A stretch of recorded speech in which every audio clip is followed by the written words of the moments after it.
Good morning, everyone. Yep, it's Thursday, and here I am on video.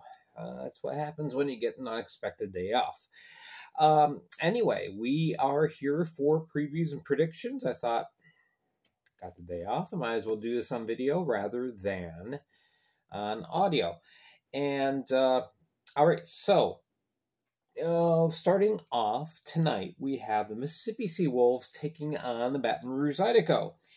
And first game for both teams. And just to kind of highlight some of the premier players or players I think will be a big factor, not just in this game, but with the team. We'll talk a little bit about them. Of course, last year Mississippi was 4th in the Continental.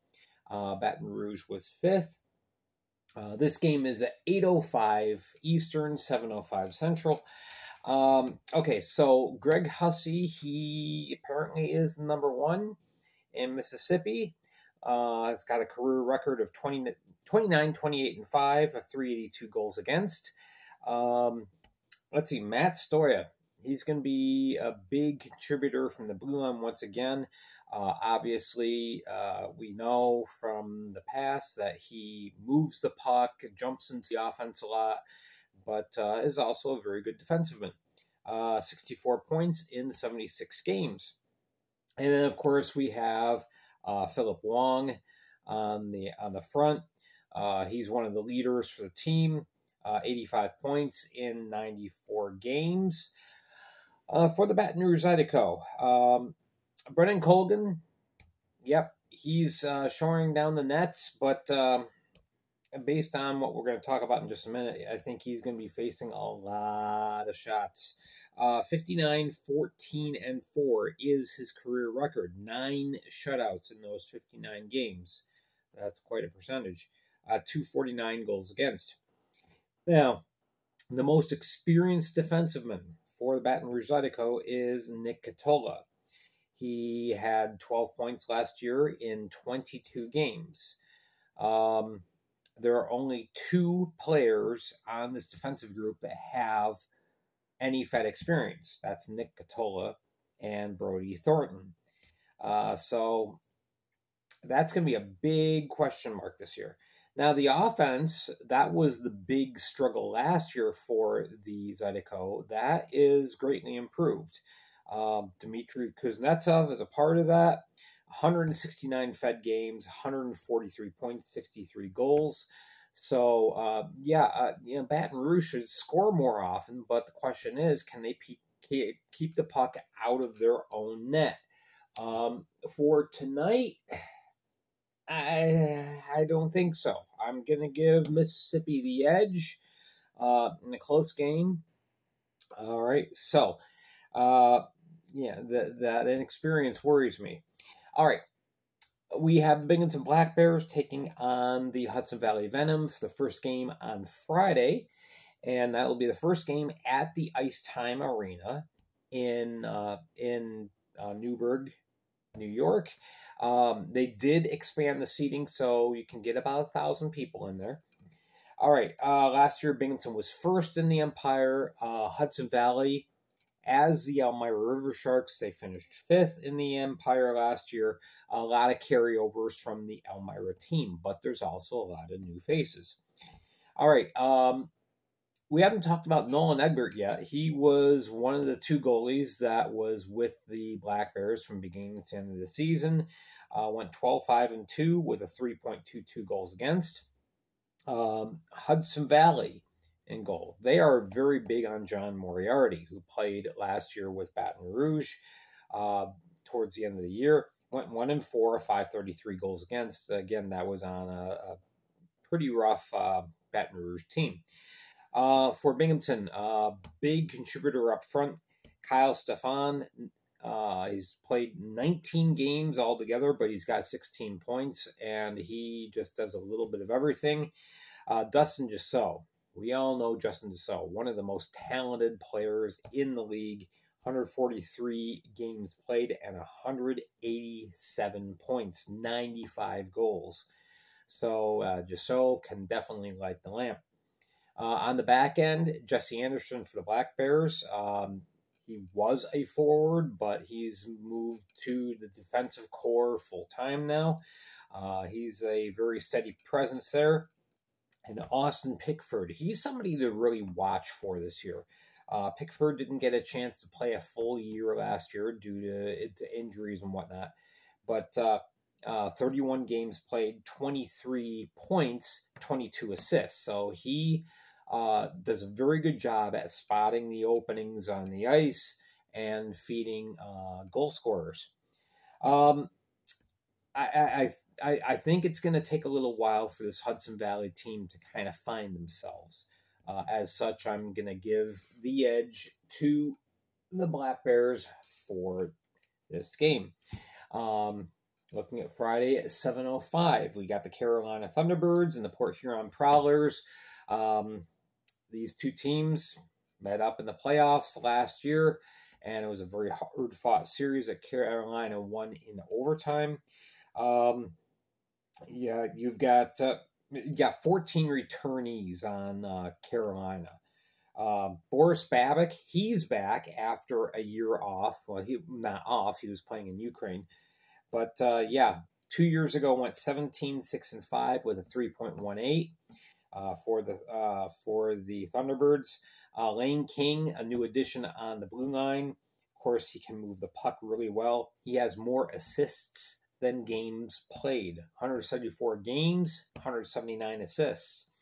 And we could talk about Gus Ford, and I'm sure we will a lot this year. So today, talk about Dawson Baker. Baker, of course, plays on Ford's wing and has had a great couple of years. 124 games played, 69 goals, 159 points. For Port Huron, their assumed number one goaltender is Makar Sokolov. Last year he went 8-6-3 at 357 goals against. On defense, he's back. Alex Johnson, 348 games played in the Fed, 250 points. He's one of the leading defensivemen scoring-wise all time in the Fed. And then, of course, the new captain, Austin Federley, 260 games played as well, 71 goals, 185 points in his career. I think this is going to be a hard-fought game. Might come down to an empty netter. I'm going to give the edge here to Carolina. I'm giving the visiting teams a lot of opportunities here. All right, Athens and Blue Ridge Bobcats opening up the it seems like brand new Hitachi Energy Center, 7:30 on Friday. Athens, of course, we saw what they could do when they played Monroe last week. They're 2-0. Blue Ridge Bobcats, of course, the last place finished last year, but there's been a lot of change in the rosters.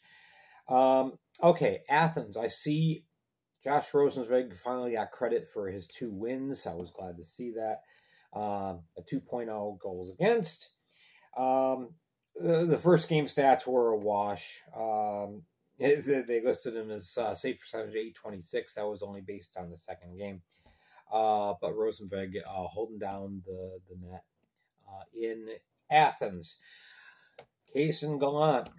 We talked about him last week. Yeah, a true rookie who really seems ready to set the league on fire. 3 goals and 2 assists in those 2 contests last week. And, of course, the face of the franchise, Carter Shinkarik. Shinky was 2-2, had the game-winning goal on Saturday last week. As far as Blue Ridge, we'll see what happens. Hunter Verostic is one of the 2 goaltenders last year in limited opportunity with Columbus. He went 2-0. Of course, he was a great standout at Liberty University, so kind of a local guy, relatively local to Southern Virginia. Hunter Hall on the front end, 37 games played, 9 goals and 23 points. Of course, he got a couple call-ups to the SP as well. Daniel Klinecki holding down the back end, Defensive Man of the Year in 2017-18. 46 games played, 18 goals, 60 points. This is kind of a case of, ECHL All-Stars kind of versus the team that had the most call-ups to the SP between last year and this fall. So going to be interesting. Again, Blue Ridge, they've seen so much turnover. I think it's going to take some time for them to kind of find their footing. So I'm going to say Athens wins this game. So far, all road teams. All right, Motor City taking on Danbury in a rematch of last year's playoff series in which Motor City won 2-1. Different rosters this year for both teams, but especially for Motor City. They thought they were going to have a lot of returnees, and one thing or another has happened. You've got a lot of changeover, especially up front. And now I'm a little concerned about Motor City's offensive prowess. In goal, Rico Suave, Ricardo Gonzalez. He's ready to become the number one. Last year, 12-10, 4.13 goals against. Josh Colton, of course, is one of the anchors on the blue line. 225 games played, 157 points. And now one of the offensive leaders for the Rockers is Sam Gagnon. He played 34 games with the Port Huron Prowlers previously, 16 points. You're missing Colton, you're missing Vanderweel, you're missing Nicholas McGill-Diaz. You're missing a lot of players. Jonathan Giuliano, et cetera, et cetera. All right. For the Danbury Hat-Tricks. Both of these teams have new coaches, by the way, of course. Danbury, Connor McCollum, he came back down from the SP. 24 wins last year, led the league. Three even goals against. Fantastic season that he had last year. Josh LaBelle on the blue line, 142 games, 92 points. Yep, he can contribute big time offensively. Connor Woolley, I really expect a breakout year from him. I just have a very strong feeling that he is going to light it up this year. 44 games previously played, 13 goals, 37 assists. I think he's a 60, 65-point guy this year. So, looking at what we have, I'm going to give the edge to Danbury. First home team that I'm giving a win to. All right, next we have the new Danbury Dashers playing against the Watertown Wolves in Watertown.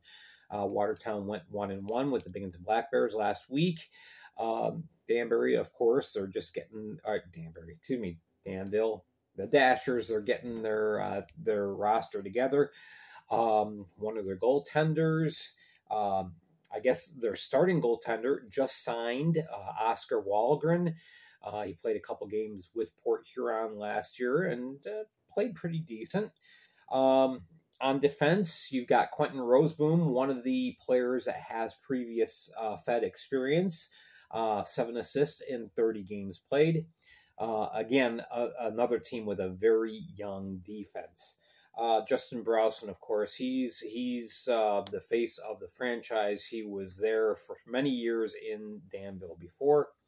363 games played, 365 points scored.